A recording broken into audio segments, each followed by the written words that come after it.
Агата Кристи. Приключения мистера Иствуда. Блуждающий взгляд мистера Иствуда остановился на потолке, переместился на пол, а затем на правую стену. Усилием воли мистер Иствуд заставил его вернуться к стоявшей перед ним пишущей машинке. Девственная чистота бумажного листа была нарушена названием, отпечатанным большими буквами. «Тайна второго огурца». Отличное название. Остановит и заинтригует кого угодно. «Тайна второго огурца», — подумает читатель. О чем бы это? Огурец, тем более второй? Такой рассказ нельзя не прочесть. И он будет ошеломлен той изумительной легкостью, с которой этот мастер детективного жанра сплел столь восхитительный сюжет вокруг обыкновенного огурца. Но, хотя Энтони Иствуд знал, каким должен быть новый рассказ, он почему-то никак не мог начать его. Известно, что главное в любом рассказе – название и сюжет. Остальное – просто кропотливая подгонка. Иногда название само определяет сюжет, и тогда только успевай записывать. Но сейчас оно уже, и весьма удачное, возникло, а в голове его ни малейшего намека на сюжет. Взгляд Энтони Иствуда с тоской снова устремился к потолку, но вдохновение не приходило. «Я назову героиню», — вслух сказал Энтони, чтобы как-то подстегнуть себя, «Соней или Долорес. У нее будет бледная, но не как у больных, а бархатисто-матовая кожа и глаза, как два бездонных омута. А имя героя будет Джордж или Джон, что-нибудь короткое и чисто британское. А садовник, придется ввести садовника, чтобы как-то притянуть сюда огурец. Садовник мог бы быть шотландцем, который до смешного боится ранних заморозков». Подобный метод иногда срабатывал, но сегодня он не помогал. И хотя Энтони совершенно отчетливо представлял себе Соню, Джорджа и садовника, они не проявляли ни малейшего желания включаться в действие. «Конечно, я мог бы взять вместо огурца банан», — в отчаянии подумал Энтони, или латук, а то и брюссельскую капусту. Брюссельская капуста. Стоп. А что? Это мысль. Тут и шифрограмма. Брюссель, украденные акции, зловещий бельгийский барон. Но это был лишь случайный проблеск. Бельгийский барон решительно не захотел материализоваться. К тому же Энтони вовремя вспомнил, что огурцы и ранние заморозки несовместимы, а это исключает комичное переживание шотландского садовника. «Черт бы меня побрал!» — в сердцах воскликнул мистер Иствуд. Он вскочил и схватил Daily Mail. Может быть, в разделе криминальной хроники найдется что-нибудь вдохновляющее? Однако новости в то утро были в основном политические. Мистер Иствуд с отвращением отбросил газету. Взгляд его упал на роман, лежавший на столе.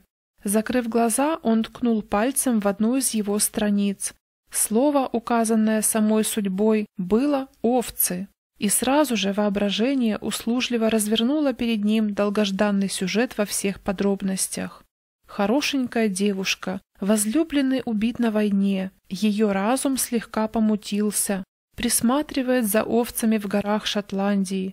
Мистическая встреча с покойным возлюбленным, эффектный финал, стадо овец, игра лунного света, словно на каком-нибудь академическом полотне, а девушка мертвая лежит на снегу, а на нем 2 дорожки следов. Это мог бы быть прекрасный рассказ. Энтони, вздохнув, сердито тряхнул головой, чтобы освободиться от его власти, потому что слишком хорошо знал. Редактору, с которым он обычно имеет дело, такой рассказ, как бы прекрасен он ни был, не нужен. В рассказах, которые были ему нужны и за которые он выкладывал кругленькую сумму, действовали загадочная темноволосая женщина, сраженная ножом в сердце, и молодой, несправедливо подозреваемый герой. В сюжете фигурировало множество фантастических догадок, но тайна неожиданно распутывалась благодаря еще более неожиданной, вроде его второго огурца, улике. А убийцей оказался вполне тихий и безобидный персонаж.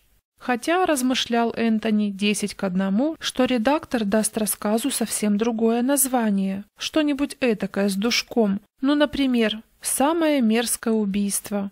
Причем даже не подумает спросить у меня на это разрешение. Черт бы побрал этот телефон! Он в раздражении снял трубку. Дважды уже за последний час ему пришлось подходить к аппарату. Сначала кто-то ошибся номером. Потом он вынужден был принять приглашение на обед к одной кокетливой светской даме, которую ненавидел лютой ненавистью, но которой не мог отказать, поскольку она была очень назойливой. «Алло!» – проворчал он в трубку. Ему ответил женский голос, мягкий и ласковый, с едва заметным иностранным акцентом. «Это ты, милый?» Растерянно протянул мистер Иствуд. «А кто говорит?» «Это я, Кармен. Мне угрожают, я так боюсь. Прошу тебя, приезжай как можно скорее. Меня могут в любой момент убить». «Простите», — вежливо сказал мистер Иствуд. «Боюсь, вы набрали не тот». Но она не дала ему договорить. «Мадре де Дио, они уже близко. Они меня убьют, если узнают, что я тебе звонила. Неужели ты этого хочешь? Поспеши. Если ты не приедешь, ты меня больше не увидишь. Надеюсь, ты помнишь. Керк-стрит, 320, пароль «Огурец». Он услышал слабый щелчок. Незнакомка повесила трубку. В полном ошеломлении мистер Иствуд пересек комнату, подошел к жестянке с табаком и принялся набивать трубку. «Черт возьми, вероятно, это какой-то фокус моего подсознания», — размышлял он. «Неужели она действительно сказала «огурец»? Или мне почудилось?» Он в нерешительности расхаживал по комнате. «Керк-стрит, 320. Интересно, в чем там дело? Она кого-то ждет. Как жаль, что я не объяснил ей. Керк-стрит, 320, пароль «Огурец». О, это, наконец, невыносимо, это нелепо, это галлюцинация, болезненная фантазия перетруженного мозга. Он со злостью посмотрел на пишущую машинку. «Ну какая от тебя польза, хотел бы я знать? Смотрю на тебя все утро, а много ли ты мне помогла? Автор должен брать сюжеты из жизни, ясно? Вот сейчас пойду и добуду такой сюжет». Он нахлобучил шляпу, окинул любовным взглядом свою коллекцию старинной эмали и вышел из дома. Как известно большинству лондонцев, Керк-стрит – это ужасно длинная бестолковая улица, занятая в основном антикварными лавками, где торгуют всевозможными подделками по баснословным ценам. Есть там и магазины, торгующие старой медью и стеклом и подержанными вещами. В доме номер 320 торговали старинным стеклом всех видов и сортов. По обеим сторонам от прохода располагались стеллажи, плотно уставленные рюмками, которые тонко звенели в такт его осторожным шагам, а над головой покачивались и поблескивали люстры и всевозможные светильники. В конце торгового зала сидела свирепого вида старуха с усиками, которым мог бы позавидовать не один юнец. «Ну?» — сурово спросила она и не менее сурово взглянула на Энтони. Энтони был из тех молодых людей, которых смутить ничего не стоило. Он тут же поспешно спросил, сколько стоят вон те стаканчики для Рейнвейна? 45 шиллингов за полдюжины. «Так-так», — сказал Энтони, — «красивая, правда? А сколько стоит эта прелесть?» «Это старый Уотерфорд. Уступлю пару за 18 гиней». Лучше бы ему не спрашивать. Еще немного, и он не выдержит гипнотизирующего взгляда этой старой змеи и непременно что-нибудь купит. Надо уносить ноги. И тем не менее, что-то удерживало его в лавке. «А это сколько?» — указал он на один из канделябров. 35 гиней. «Ах, как жаль! Это гораздо больше, чем я могу себе позволить». «Что именно вам нужно?» — в упор спросила старуха. «Что-нибудь для свадебного подарка?» «Да-да, для свадебного», — ответил Энтони, хватаясь за предложенное объяснение. «Но боюсь не угодить».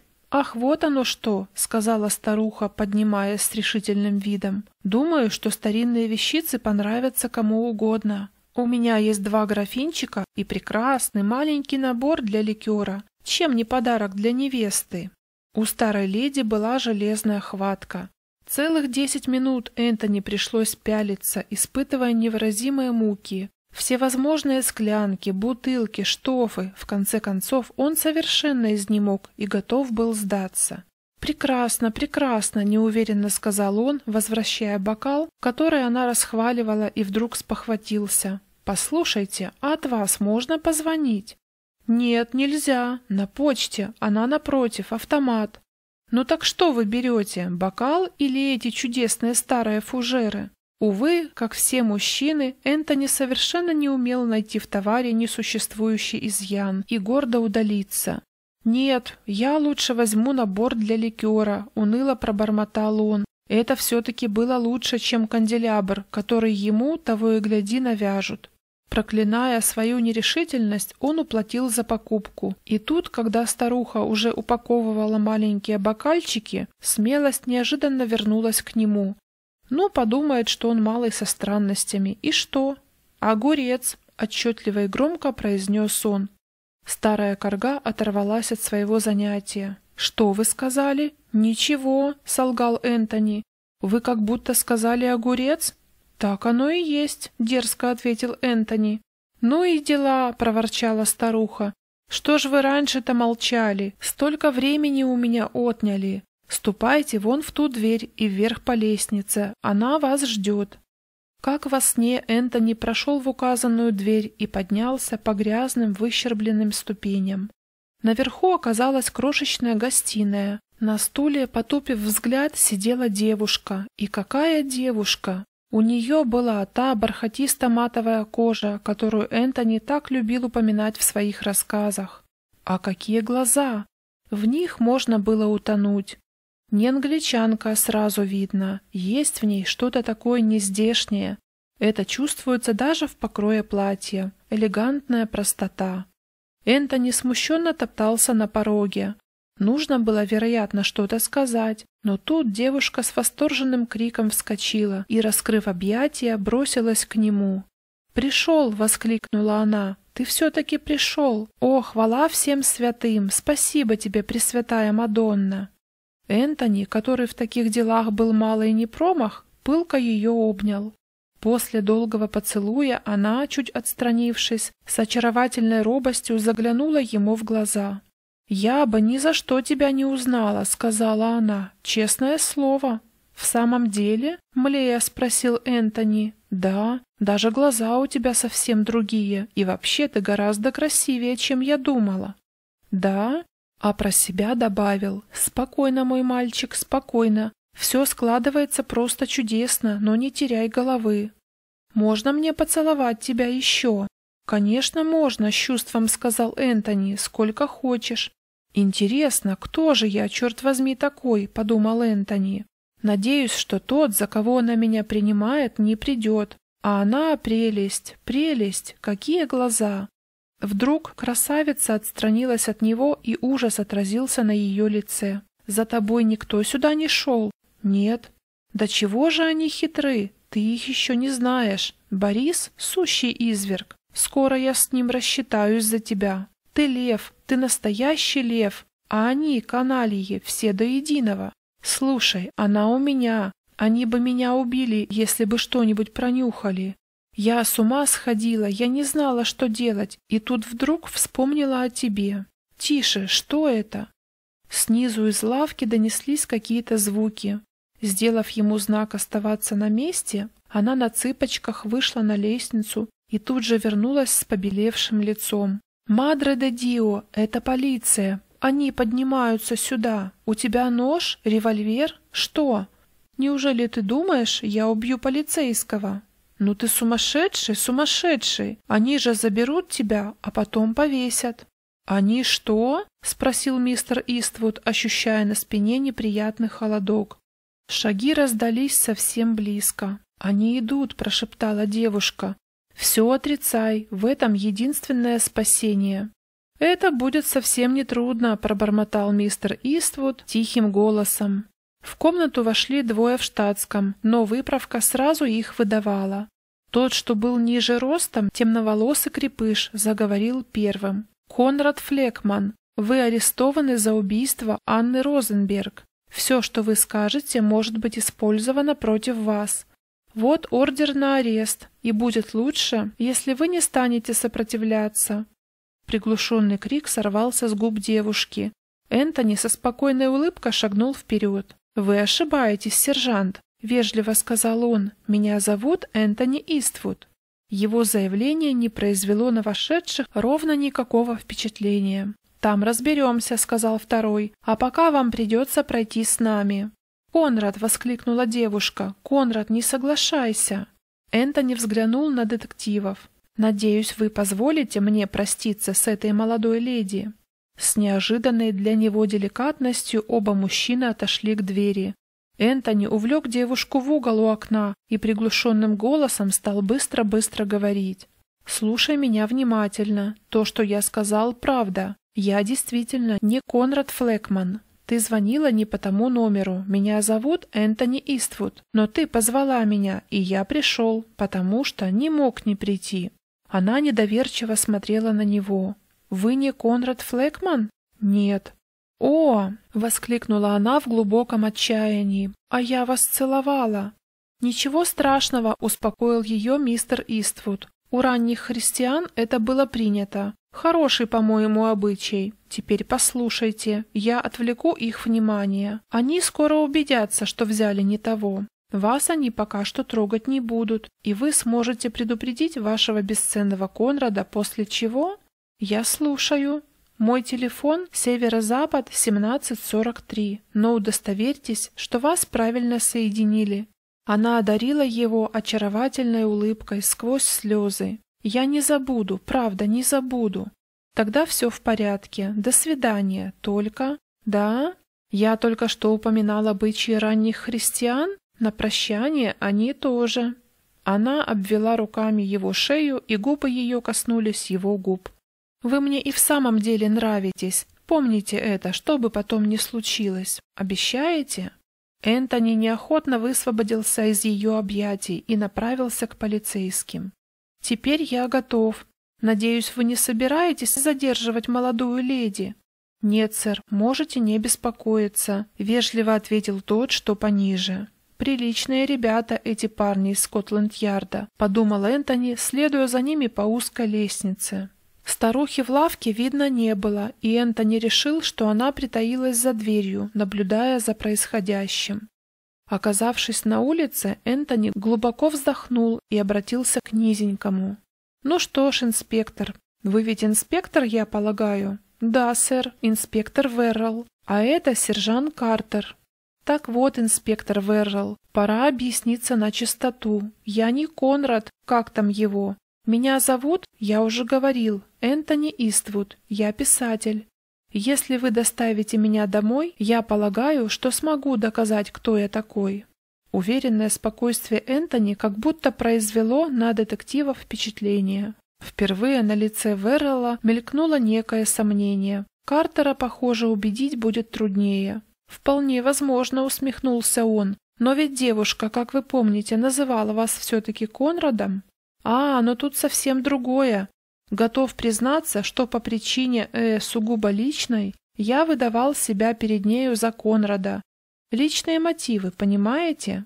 «Весьма убедительно», — заметил Картер, «но проверка все-таки необходима. Джо, возьми-ка такси».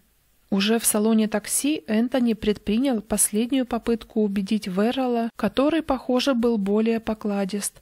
«Уважаемый инспектор, ну почему бы вам не заехать ко мне домой? Можете даже не отсылать такси. Если хотите, я оплачу задержку за мой счет. Вам понадобится не больше 5 минут. Вы сразу поймете, что я никакой не Конрад». Веррелл окинул его испытующим взглядом. «Ну ладно», — сказал он, — «сам не знаю почему, но я вам верю. В управлении нас ведь тоже не похвалят, если мы арестуем не того, кого нужно. Говорите, куда ехать». «Брандербург Мэншнс, 48». Веррелл высунулся из окна и крикнул шоферу адрес. Всю дорогу никто из троих не проронил ни слова. Картер вылез первым, и Веррелл сделал Энтони знак следовать за ним. «Не будем привлекать к себе внимание», — пояснил он, выходя за Энтони. «Пусть все думают, что мистер Иствуд привел к себе друзей». Энтони был почти растроган. Его мнение об отделе криминальных расследований все более менялось к лучшему. К счастью Энтони, в холле им встретился Роджерс, швейцар. «Добрый вечер, Роджерс», — небрежно бросил Энтони.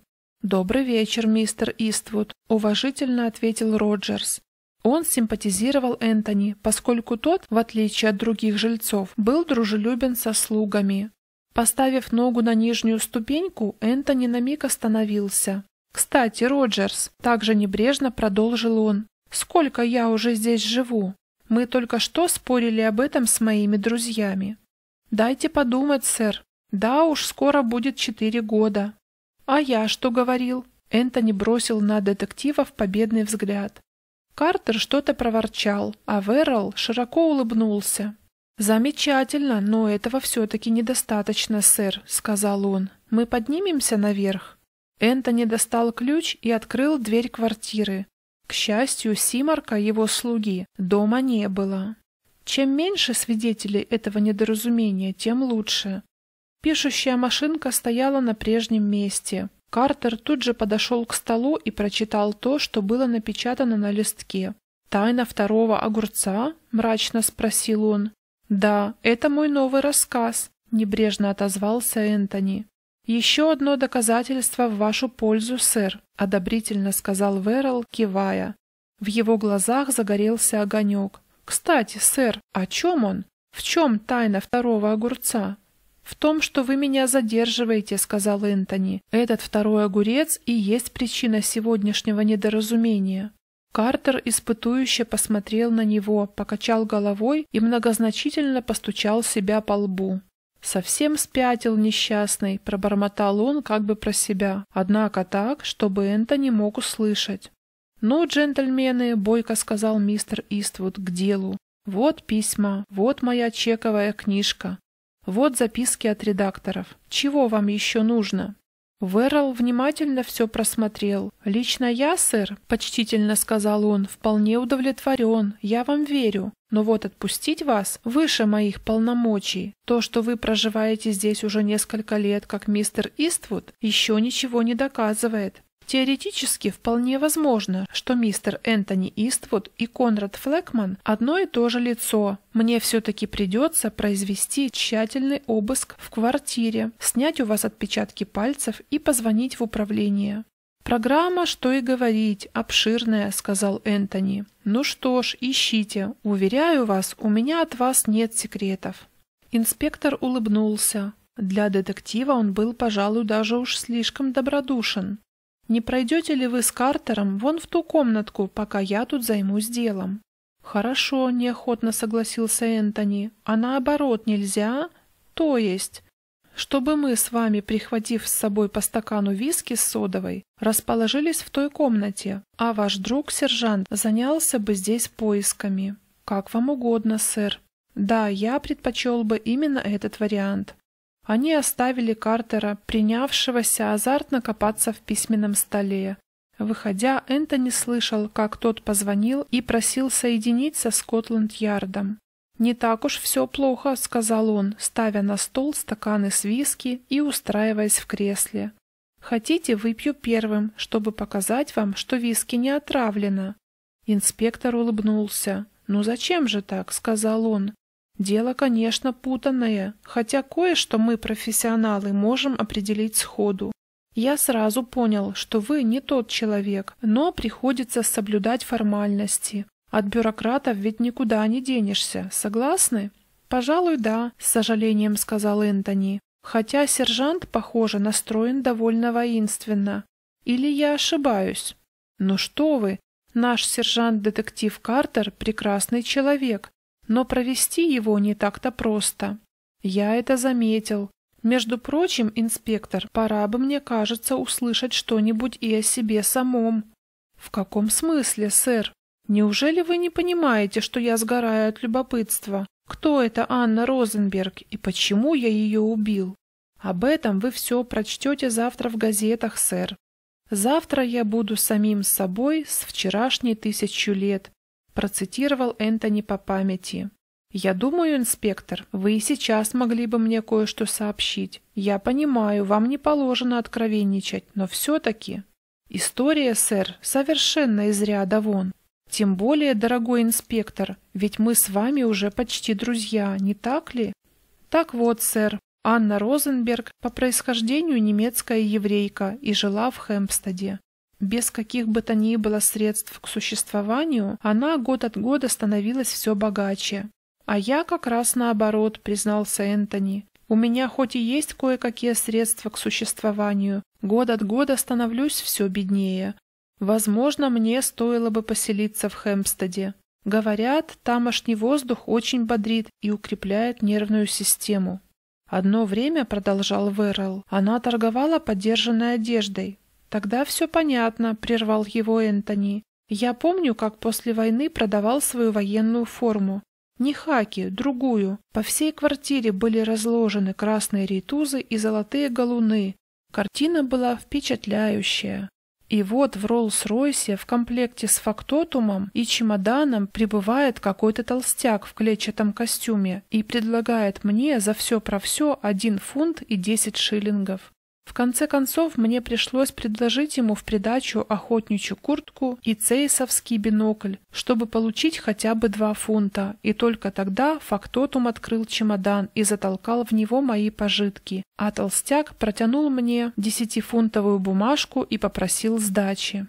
Около 10 лет назад, продолжал инспектор, в Лондоне проживало несколько испанских политических беженцев, и среди них некий Дон Фернандо Феррарес с молодой женой и ребенком. Они были очень бедны, к тому же жена все время болела.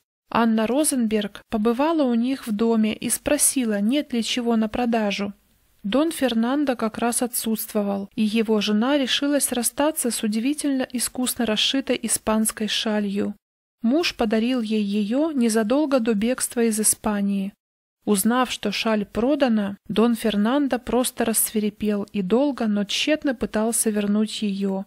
Ему, наконец, удалось разыскать Анну Розенберг, но та заявила, что перепродала шаль какой-то женщине, имени которой не знает. Дон Фернандо был в отчаянии. 2 месяца назад на него напали на улице, и он умер от ножевых ран. И вот с того времени у Анны Розенберг завелось подозрительно много денег. В продолжение 10 лет на ее дом в Хэмпстеде было совершено 8 налетов. 4 попытки не удались, и ничего не было взято. Но в остальных случаях среди унесенного добра была и какая-то расшитая шаль. Инспектор замолк, но Энтони упросил его продолжить. Неделю назад Кармен Феррарес, юная дочь Дона Фернандо, прибыла сюда из французского монастыря. Она сразу кинулась разыскивать Анну Розенберг. Говорят, она устроила старушке скандал, и кто-то из слуг слышал ее прощальные слова. «Вы ее прячете. Все эти годы вы богатели на ней. Но я клянусь, что она еще принесет вам несчастье. То, что вы ее купили, еще не значит, что она ваша. У вас нет на нее никаких прав. И настанет день, когда вы горько пожалеете, что увидели шаль 1000 цветов». 3 дня спустя Кармен Феррарес загадочным образом исчезла из гостиницы, в которой останавливалась. В ее комнате нашли имя и адрес Конрада Флекмана, а также записку, вроде бы от антиквара. Не желает ли, дескать, она расстаться с расшитой шалью, которая, как ему известно, принадлежит ей. Адрес, указанный в записке, оказался фальшивым. Ясно, что все эти загадки и тайны из-за шали. Вчера утром Конрад Флекман был приглашен к Анне Розенберг. Они сидели, закрывшись, около часа, а то и больше. После его ухода она вынуждена была лечь в постель. Так ослабела и так потряс ее этот разговор. Но своим слугам она дала указание пропускать Конрада Флекмана беспрепятственно, когда бы он ни пришел. Вчера около 9 вечера старушка вышла из дома и больше не вернулась. Сегодня утром ее нашли с ножом в сердце в доме, где жил Конрад Флекман. На полу рядом с нею лежала, что бы вы думали? «Шаль?» – прошептал Энтони. «Шаль 1000 цветов?» «Нет-нет, нечто куда менее привлекательное. Нечто такое, что сразу объяснило все загадочные обстоятельства, связанные с нею. Сразу стало понятно, в чем ее истинная ценность. «Простите, мне кажется, шеф...» И в самом деле послышался звонок. Энтони, с трудом сдерживая нетерпение, ожидал возвращения инспектора. За себя он теперь совсем не беспокоился. Как только они снимут его отпечатки пальцев, они окончательно убедятся в его непричастности. А потом, возможно, позвонит Кармен. Шаль 1000 цветов, какая удивительная история. Вполне достойная этой поразительной девушки, этой экзотической красавицы со жгучими очами. Кармен Феррарес. Он очнулся от грез. Как долго, однако, нет инспектора. Энтони встал и потянул на себя ручку двери. В квартире было как-то неестественно тихо. Неужели они ушли? Конечно, нет. Чтобы вот так, не сказав ни слова, большими шагами он прошел в следующую комнату. Никого. В гостиной тоже. У нее был какой-то голый и растрепанный вид. Боже милостливый, его эмаль, серебро. Он пробежался по всем комнатам, везде чего-либо не доставало. Квартиру обчистили. Все ценные безделушки, а у Энтони был недурной вкус и чутье истинного коллекционера, унесли. Энтони едва доплелся до ближайшего стула и со стоном обхватил голову руками. Звонок в дверь вывел его из оцепенения. Он пошел открывать. На пороге стоял Роджерс. «Прошу прощения, сэр, но джентльменам показалось, что вам может понадобиться помощь». «Джентльменам?» «Да, тем 2 вашим друзьям, сэр. Я помог им все упаковать. У меня, кстати, оказались в подвале 2 хороших ящика». Он опустил глаза. «Солому я подмел, сэр. Может, не очень хорошо». «Вы упаковывали вещи здесь?» – простонал Энтони. «Да, сэр.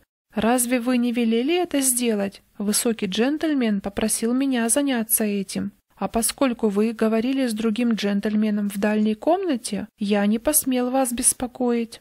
«Я не говорил с ним», – мрачно сказал Энтони. «Это он говорил со мной, черт бы его побрал». Роджерс деликатно кашлянул. «Мне, право же, очень жаль, сэр, что возникла такая необходимость», – пробормотал он. «Какая необходимость?» «Расстаться с такими чудесными вещицами, сэр». «Что? О, да, ха-ха!» Он издал горький смешок. «Они, я полагаю, уже уехали, эти мои друзья, я имею в виду». «О, да, сэр, только что. Я поставил ящики в такси». Высокий джентльмен поднялся снова наверх, а потом они оба сбежали вниз и сразу же укатили. «Простите, сэр, что-нибудь не так, сэр?» Глухой стон, который издал Энтони, был красноречивее любого ответа. «Спасибо, Роджерс. Не так? Все. Но вы тут ни при чем. А теперь ступайте. Мне надо кое-куда позвонить». Минут через 5 Энтони уже рассказывал о случившемся инспектору-драйверу, сидевшему напротив него с блокнотом в руке. «Какой же он все-таки несимпатичный, этот инспектор-драйвер», – размышлял Энтони. «Совсем не тянет на настоящего инспектора. Какой-то не вызывающий доверия, похож на обманщика. Вот вам еще один яркий пример превосходства искусства над реальностью». Энтони окончил свое печальное повествование. Инспектор закрыл блокнот. «Ясно, как божий день», — сказал он. «Это шайка Паттерсонов. За последнее время они обтяпали несколько подобных делишек. Один высокий и светловолосый, другой маленький, черненький, и с ними девушка. Черноволосая? Да, и чертовски красивая, обычно служит приманкой. Испанка? Во всяком случае, так себя называет. Родилась в Хэмпстеде». «Значит, и впрямь у тамошних жителей крепкие нервы», — пробормотал Энтони. «Да, все ясно», — повторил инспектор, поднимаясь. «Она звонит вам по телефону и рассказывает какую-нибудь жалостную небылицу. Она уверена, что вы обязательно клюнете. Потом она идет к матушке Гибсон, которая не прочь подзаработать, пуская к себе наверх тех, кому не с руки встречаться на людях, всяким парочкам. Как вы понимаете, криминала тут нет. Вы попадаетесь на удочку. Сообщники красотки везут вас сюда. И пока один отвлекает ваше внимание какими-нибудь россказнями, другой смывается с добычей. Это Паттерсоны, как пить дать, это их почерк». «А мои вещи?» — с тревогой спросил Энтони. «Сделаем все, что сможем, сэр, но Паттерсоны уж очень хитры». «Это я понял», — горько заметил Энтони. Инспектор ушел, и почти сразу же раздался звонок. Энтони открыл дверь. У порога стоял маленький мальчик с каким-то свертком. «Вам посылка, сэр». Энтони с некоторым удивлением взял сверток. Он не ожидал никаких посылок. Вернувшись в гостиную, он перерезал бечевку. Набор для ликера. А на дне одного из стаканчиков крошечная искусственная роза. Он мысленно вернулся в ту комнату над лавкой. «Вы мне и в самом деле нравитесь. Помните это, что бы потом ни случилось». Что бы потом ни случилось, значит, она имела в виду. Энтони взял себя в руки. Его взгляд упал на пишущую машинку, и он с решительным видом уселся за письменный стол. Тайна второго огурца. Его взгляд стал снова рассеянно-мечтательным. Шаль тысячи цветов. Что же такое нашли на полу рядом с мертвой старухой? Что это за страшная вещь, которой объяснялась вся эта кутерьма вокруг расшитой шали? Поскольку инспектору нужно было во что бы то ни было занять его мысли, этот воришка воспользовался испытанным приемом из «1001 ночи» и, как Шахерезада, прервал рассказ на самом интересном месте. Ну а если самому продолжить эту историю, разве не нашлось бы чего-то такого, что объяснило бы тайну шали? Неужели не нашлось бы? А если хорошенько подумать? Энтони вытащил из машинки лист бумаги и заменил его чистым. Он напечатал новое заглавие «Тайна испанской шали». Несколько секунд он молча смотрел на него, потом начал неистово стучать по клавишам.